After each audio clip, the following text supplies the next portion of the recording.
prototype program. It's about around 11 o'clock at night, working on the V10 MVP prototype. Not really exactly sure if V10 is going to be the MVP or not. You know, it's really only time will tell. It's really interesting that we projected out way back when we first started that it was going to take 12 prototypes. So we're getting awfully close, not just in our iterations, just kind of crazy the way that works out. But yeah, so we're working on it. You can see we have 3 different systems up and running at the same time.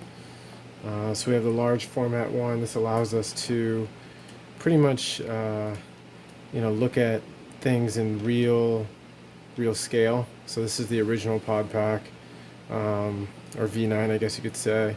So we can look at it at full scale, every single part, the way it would be, and then even zoom in even further than that. So it helps out with that to make sure that the way it's looking on the computer is what it would be in real life.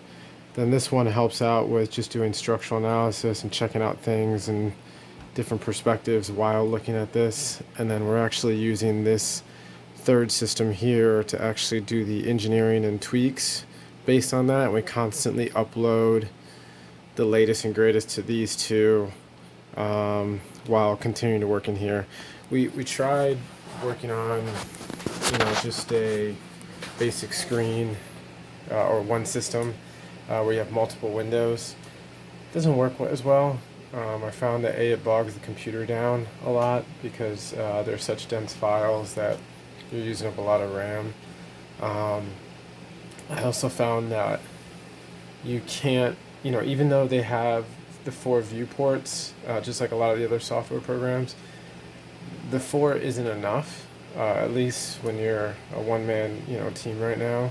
I find that it helps to have either 4 on giant monitors or have 12, like 12 different viewports.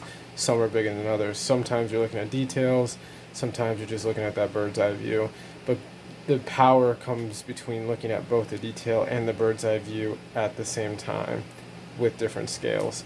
And you can't do that on a laptop or just one monitor on a PC. It's just not the same. So kind of have like this little NASA central control type of thing set up. It works really well. We're gonna keep working on it. We got a really good shape going. We made a lot of changes based on the last prototype, engineering changes that we noticed that once we assembled it or put it together in terms of looking at the different pieces and stuff, the ideas worked a little bit, or a lot of it, but needed tweaking.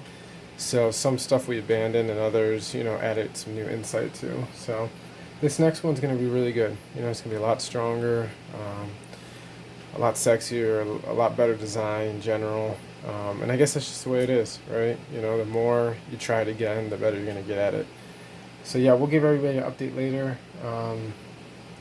We've been focusing on health a lot too, trying to get back with that. I hope everybody's staying healthy and staying safe.